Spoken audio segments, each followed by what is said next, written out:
So hello everyone. Now let's move on to the next property, and that is the initial value theorem. Okay, so here in this video we'll be talking about initial value theorem and final value theorem. So let's begin.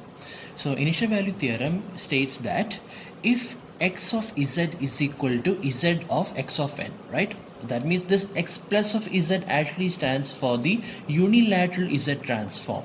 We all know what is unilateral. Unilateral is a transform means only the positive sequences of z transform. That is the x plus of z. X plus of z actually means nothing but sigma n is equal to 0 to infinity. Instead of minus infinity to plus infinity, only the positive values of n. That is n is equal to 0 to infinity x of n z raised to minus n. That is the meaning of unilateral z transform. Okay, so initial value theorem states that if the unilateral z transform is equal to z of x of n, or z transform of x of n, then x of 0 is equal to limit as z tends to infinity x of z.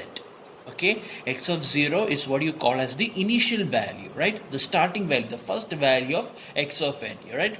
Here we are assuming that this x of n is a positive signal, or x of n is a causal signal, right? Because the values of n is always 0 and greater than 0, right? That's why we are using unilateral z transform. In such a case, then this is the starting value, and to find the starting value, all you need to do is simply apply z tends to infinity for the z transform. This is what this initial value theorem states. Okay, so let's look at the proof. Here we know that x of z, right? So if you want, you can apply, you can write over here x of z. Instead of writing x plus of z in every step, you can write x of z, but always remember that the z transform here is always unilateral z transform. Okay, so here x plus of z is equal to sigma n is equal to 0 to infinity x of n z raised to minus n. Okay, so now what I'm going to do is I'm going to expand the sequence. All right, so on expanding the sequence, I substitute the value of n is equal to 0, then I substitute n is equal to 1, then n is equal to 2, then n is equal to 3, and so forth. So when n is equal to 0, the first value is x of 0 into z raised to 0. That is what you have written here, right? X of 0 plus when n is equal to 1, then the second term is n is equal to 1, so it will become x of 1 z raised to minus 1. That is the second term here. And then we are right for n is equal to 2. So n is equal to 2 means it will become x of 2 z raised to minus 2. Plus now the fourth term n is equal to 3, x of 3 z raised to minus 3, plus, and it goes up to infinity. It goes up to infinity. Okay, this is the sequence. So one of the advantage of writing the sequence is that because here you can see that every term contains the inverse of z, right? Yet the power of all the z terms are inverse, because the inverse of infinity is 0. So in order to make that infinity inverse, that is why I have written the z values in this format. So now when z tends to infinity, then what happens is that every term that contains the z inverse power, right, every term that contains the z inverse, those values will become 0. So this will become 0, this will become 0, this will be, every term becomes 0 except the first term, because in the first term there is no z inverse. Here it is for x of 0 into z raised to 0. Z raised to 0 is 1, right? So here there is no z inverse, so therefore this term remains. So in other words, when you apply z tends to infinity on both the RHS and on the RHS and on the LHS, you can see a limit as z tends to infinity, x plus of z is equal to limit as s tends to infinity, x of 0 plus x of 1 z inverse plus x of 2 z raised to minus 2 up to infinity, which is nothing but every term becomes cancelled, every term becomes 0 except the first term. So therefore that is the statement, right? X of 0 is equal to limit as z tends to infinity x of z. Okay, here there is no any kind of restrictions or any conditions to be followed, or any ROC expressions that has to be satisfied to follow this theorem. All you need to do is simply apply this equation. Okay, so this is the proof of initial value theorem.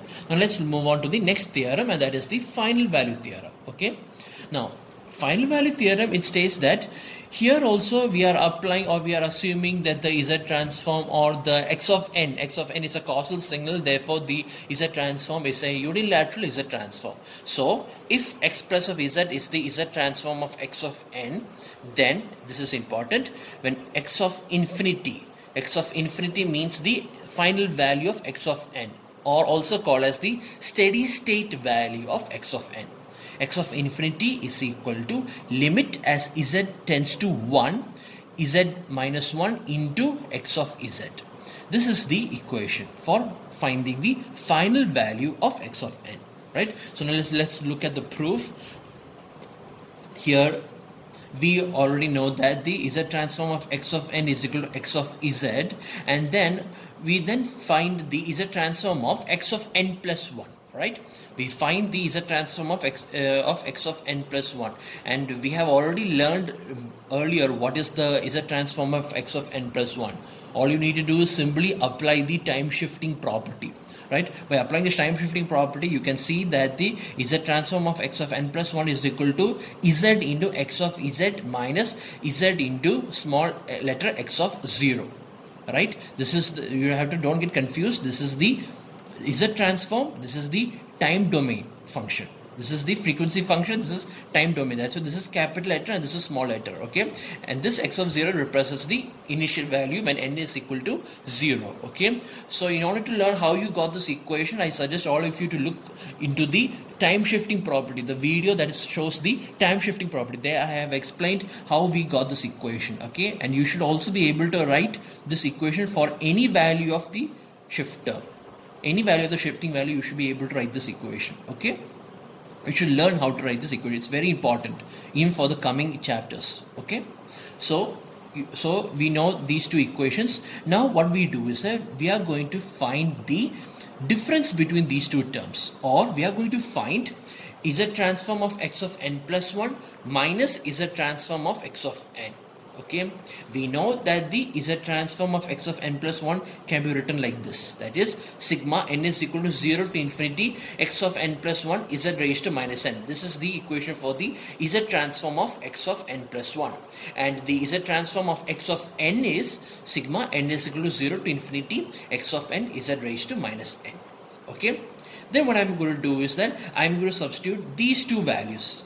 I'm going to substitute these two values in the LHS. Right, so instead of instead of z transform of x of n plus 1, I write z x of z minus z x of 0, and instead of writing z of x of n, I write x of z. So this is the LHS. This LHS has now become in this format, and the RHS, since in the RHS, what I did is that here the two sigmas are same. The two sigmas are same, and the two z raised to minus n are the same. So I can take the sigma and z raised to minus n outside, right? I can take it as a common. So what remains is that on taking common, then the remaining inside the bracket will become x of n plus 1 minus x of n. Okay, so this is how the equation becomes. So now what I'm going to do is,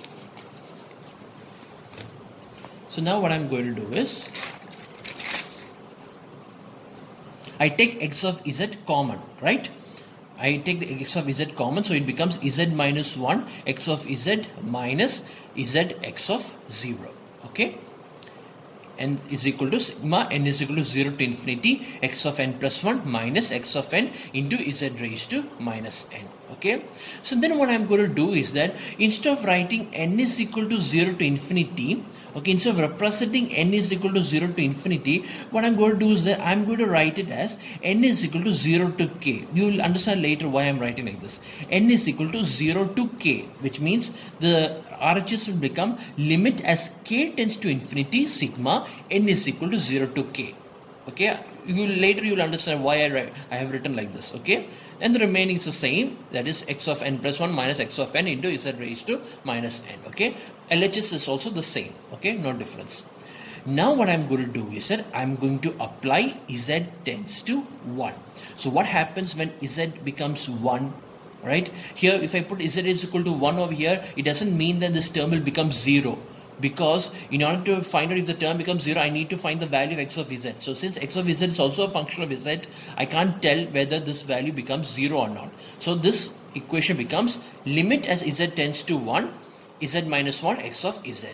Okay, minus, now if I apply z tends to 1 in the second term, when z tends to 1 means this z becomes 1. So what remains? Only minus x of 0.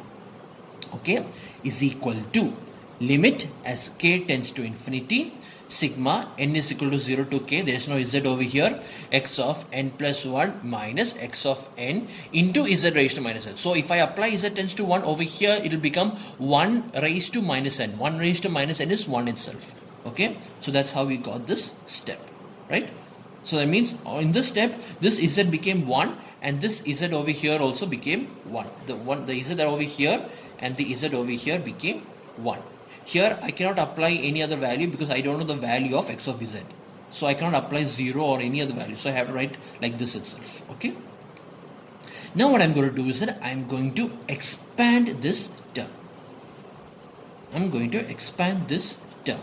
So on expanding this term, what happens is that the equation becomes, so limit as z tends to 1, z minus 1 x of z minus x of 0 is equal to limit as k tends to infinity. And now the sequence, I'm going to expand the sequence. So expanding the sequence means first I substitute the value of n as 0, and then I substitute n is equal to 1, then I substitute n is equal to 2, n is equal to 3, n is equal to 4, up to n is equal to k. Right here I have it shows supposed to be k over here. Okay, it's supposed to be k over here. Okay, so I substitute n is equal to k, right? So what happens if I substitute that? What happens? So first let me assume that n is equal to 0. So if n is equal to 0, then the first term is x of 0 plus 1 is 1. So x of 1 minus x of 0. That is the first term for n is equal to 0.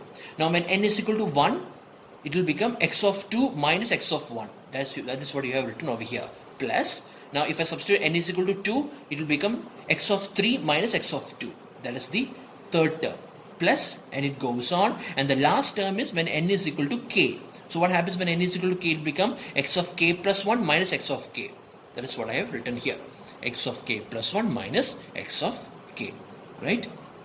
So now one interesting thing about this step is that if you look very carefully, every term, every negative term and positive terms of every bracket, of every term inside the bracket will get cancelled. So here if you can see, here you can see that x of 1 and x of minus, and here also there is minus x of 1. So you see, so these two terms gets cancelled. And likewise in the second bracket, there is x of 2, and the third bracket there is minus x of 2. So that is also gets cancelled. Likewise, if we follow in every bracket terms, the next value or the next value, the negative value of the next value and the positive value of the previous value gets cancelled. So if you go, it goes on like that, and up to a particular point, x of 3 also will cancel. In the next bracket, if you see, it will become x of 4 minus x of 3. So that minus x of 3 and this plus x of 3 gets cancelled, and every term will get cancelled. And over here also, finally this x of k also will get cancelled. Because for k, when you apply n is equal to k minus 1, this term will become x of k minus x of k minus 1. You see, so that x of k also get cancelled, right? So this also get cancelled. Every term will get cancelled over here except the first term in the bracket, minus x of 0, and the last term in the bracket, x of k plus 1. These two values only remain. So that means every value gets cancelled except these two values. That is minus x of 0 plus x of k plus 1. Or limit as k tends to infinity, x of k plus 1 minus x of 0. Okay. So what happens when I apply k is equal to infinity over here? It will become x of infinity plus 1, which is also x of infinity minus x of 0. So this is nothing but, the RHS is nothing but x of infinity minus x of 0. Or in other words, limit as z tends to 1, z minus 1 x of z minus x of 0 is equal to x of infinity minus x of 0. Then what happens is that this minus x of 0 over here and minus x of 0 over here will get cancelled. So you will get this equation. right? That is limit as z tends to 1, z minus 1 x of z is equal to x of infinity, or the final value of x of n, or the steady state value of x of n, that is x of infinity, is equal to limit as z tends to 1, z minus 1 x of z.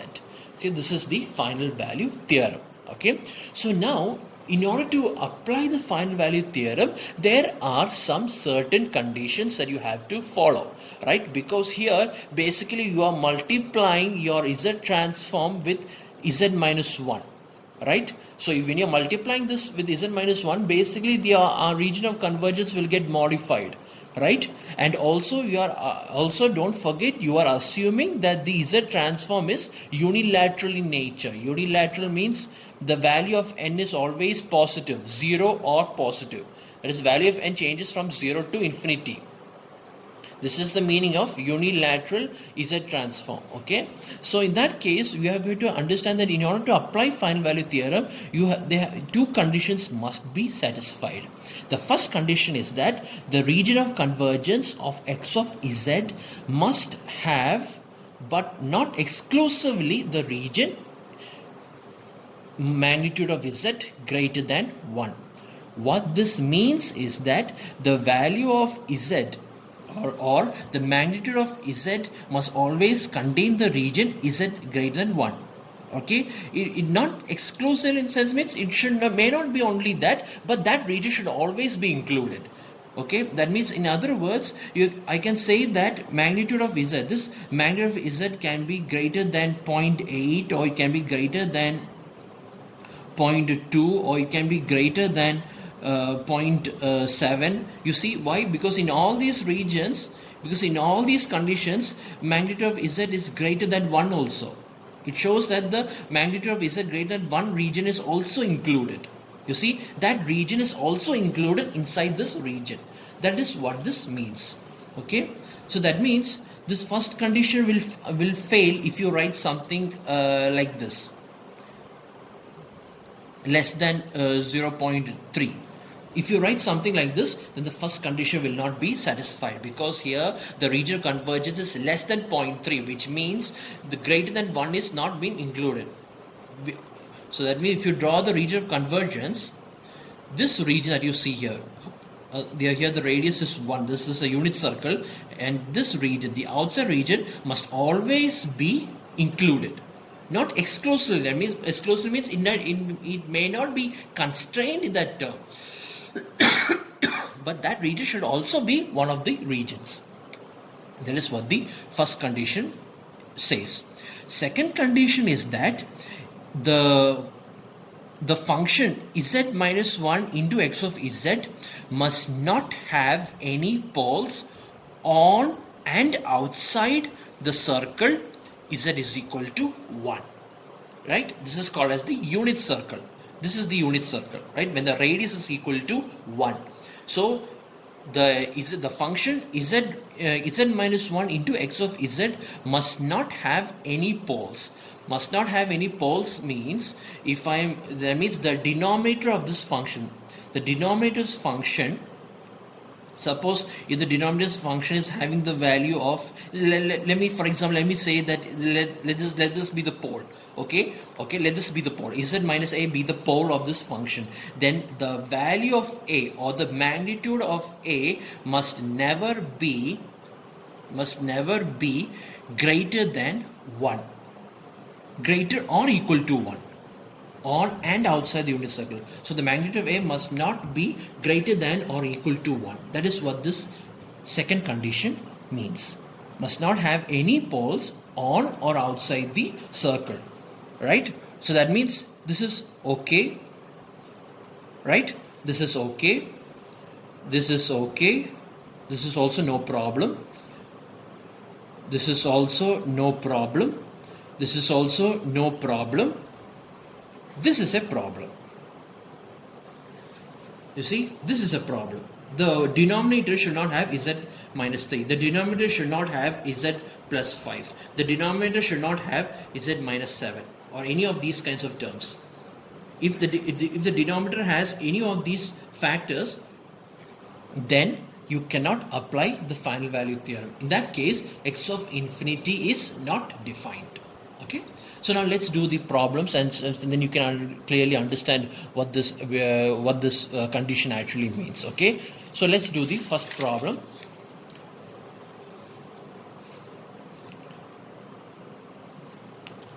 Let's do this problem. We'll do this problem first. Find the steady state value, or also called as the final value, or they'll either ask steady state value, or they'll either say x of infinity, or they'll either say final value x of infinity. This is how what they call it, these terms. Okay. So find the steady state value of x of z given by, so this is the first question, z plus 2 by z minus 0.8 the whole square. So let's do this question. Given x of z is equal to z plus 2 by z minus 0.8 the whole square. Okay. So here immediately I can say that the ROC here, the ROC of x of z is magnitude of z greater than 0.8, right? This is the magnitude of, this is the ROC of this function, right? That is, magnitude of z is greater than 0.8. If it is greater than 0.8, then definitely it is also greater than, therefore z greater than 1 is also included. Because if it is greater than 0.8, it means that it is greater than 0.8 means it is greater from 0.8 to infinity, which means this region is also included inside this region. So therefore, the first condition is satisfied. Okay. Now we go to apply the second condition. To apply the second condition, what I'm going to do is that I'm going to apply the equation, that is limit as z tends to 1, z minus 1 x of z. Okay, this is nothing but equal to z is nothing but equal to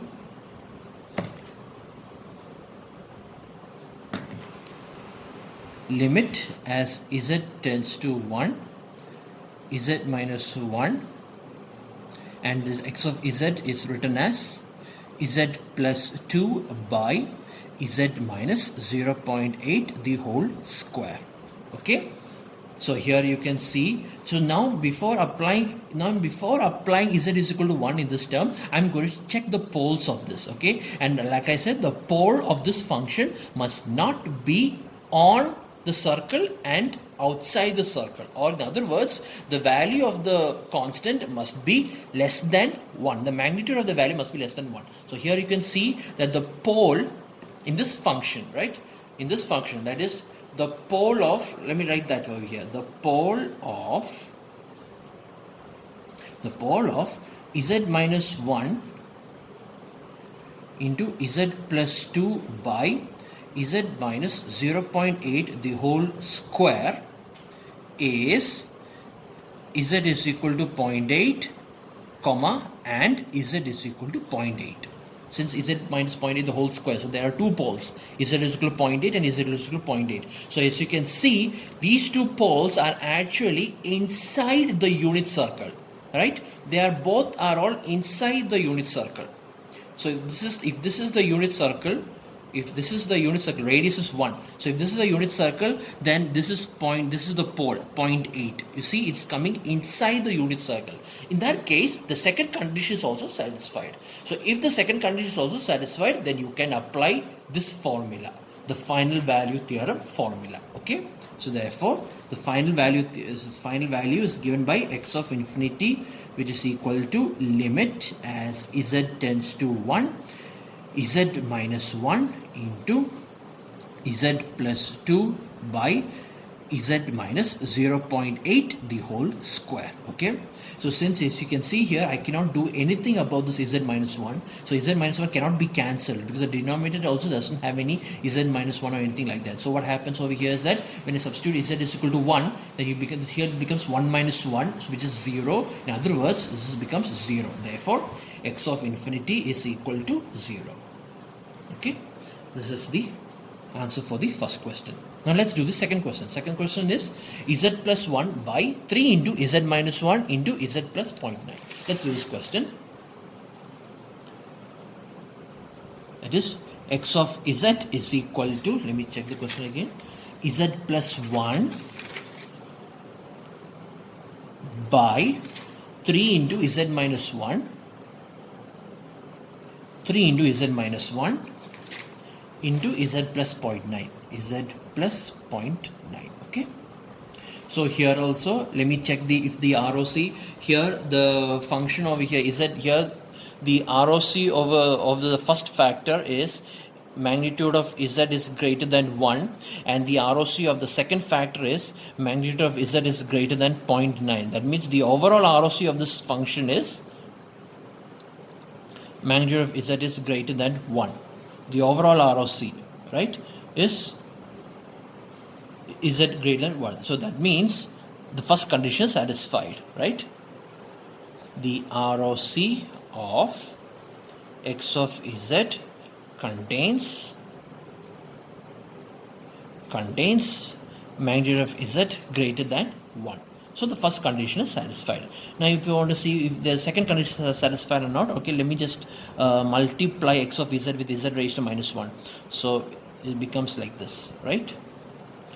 So this is nothing but z minus 1 into, and what is x of z?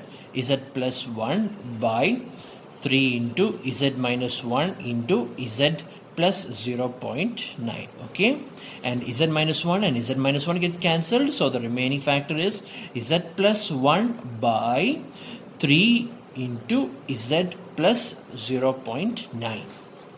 Okay, and here as you can see here, the pole of this term, the pole of this function is, the pole is at z is equal to minus 0.9, right? Z is plus 0.9 is equal to 0, therefore z is equal to minus 0.9. So z is equal to minus 0.9 is the pole. That means the pole is over here. If I draw the unit circle, the pole is somewhere over here. This is the, if this radius is 1, right?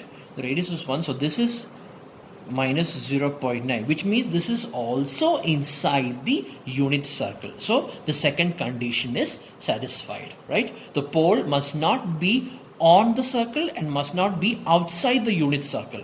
It must not be on the unit circle and outside the unit circle.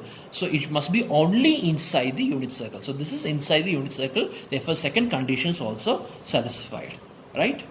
You can write that point over here. The pole of z minus 1 x of z is inside the unit circle,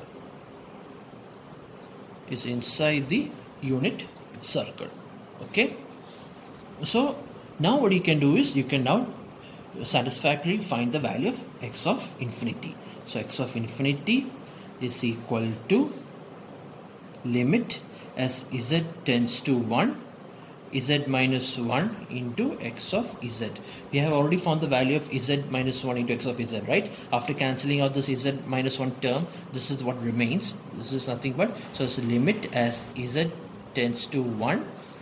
The z minus 1 x of z is nothing but z plus 1 by 3 into z plus 0.9.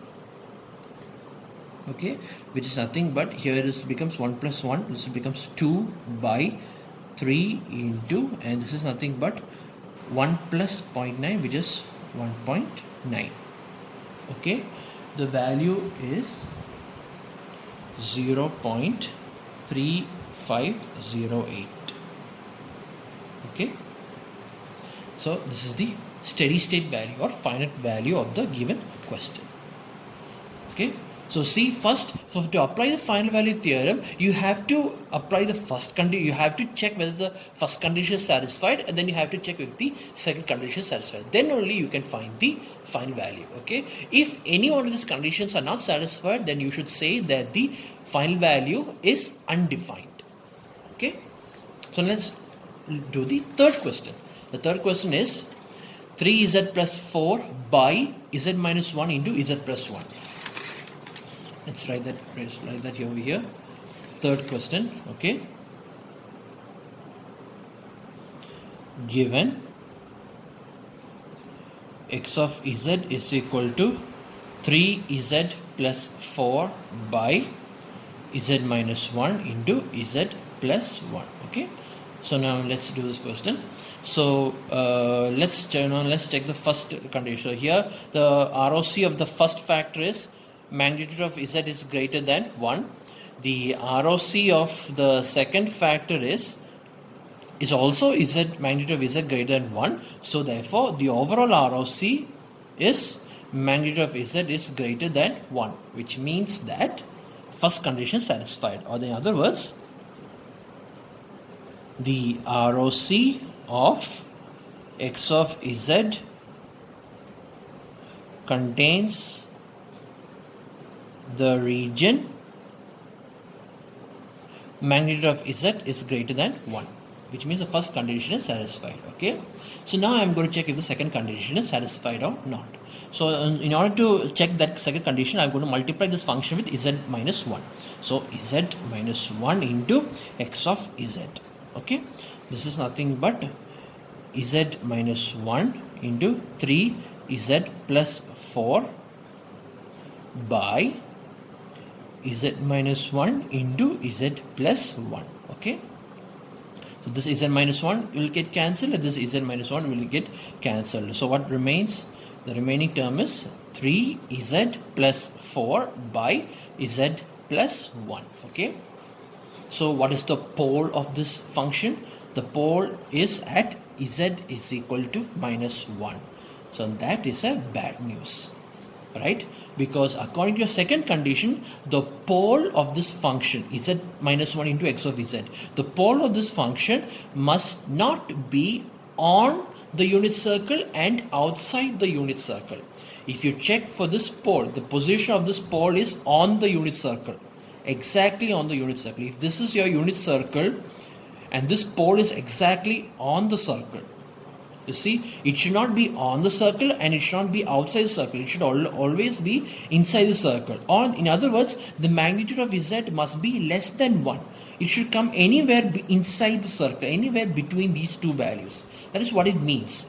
But here it became on the circle. So therefore, second condition is not satisfied, which means that the pole of z minus 1 x of z is on the unit circle,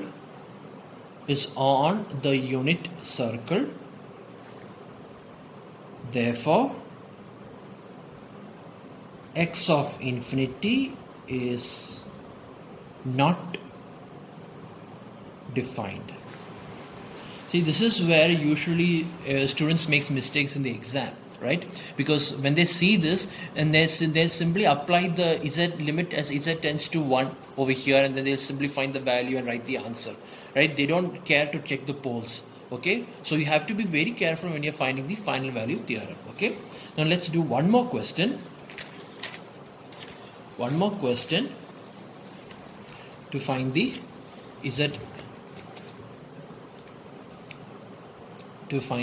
final value theorem and the initial value theorem. Okay, here in this question, find the initial and final value of x of z is equal to z into z plus 1 by z minus 0.25 into z plus 0.25. Okay, so first I will find the initial value theorem. Initial value theorem, there is no any sets of conditions or any requirements to be satisfied. So I can simply apply the equation and find the value. So given x of z is equal to z into z plus 1 by z minus 0.25 into z plus 0.25. Okay, then I apply x of 0, the initial value theorem. X of 0 is equal to limit as z tends to infinity x of z. Okay, which is nothing but limit as z tends to infinity This becomes z into z plus 1 by, this becomes z minus 0.25 into z plus 0.25. Okay, so here if I apply directly z is equal to infinity directly over here, then the numerator is also infinity and the denominator is also infinity. Infinity by infinity is not defined, you see, so I cannot apply z is equal to infinity directly over here. So usually if you know we have already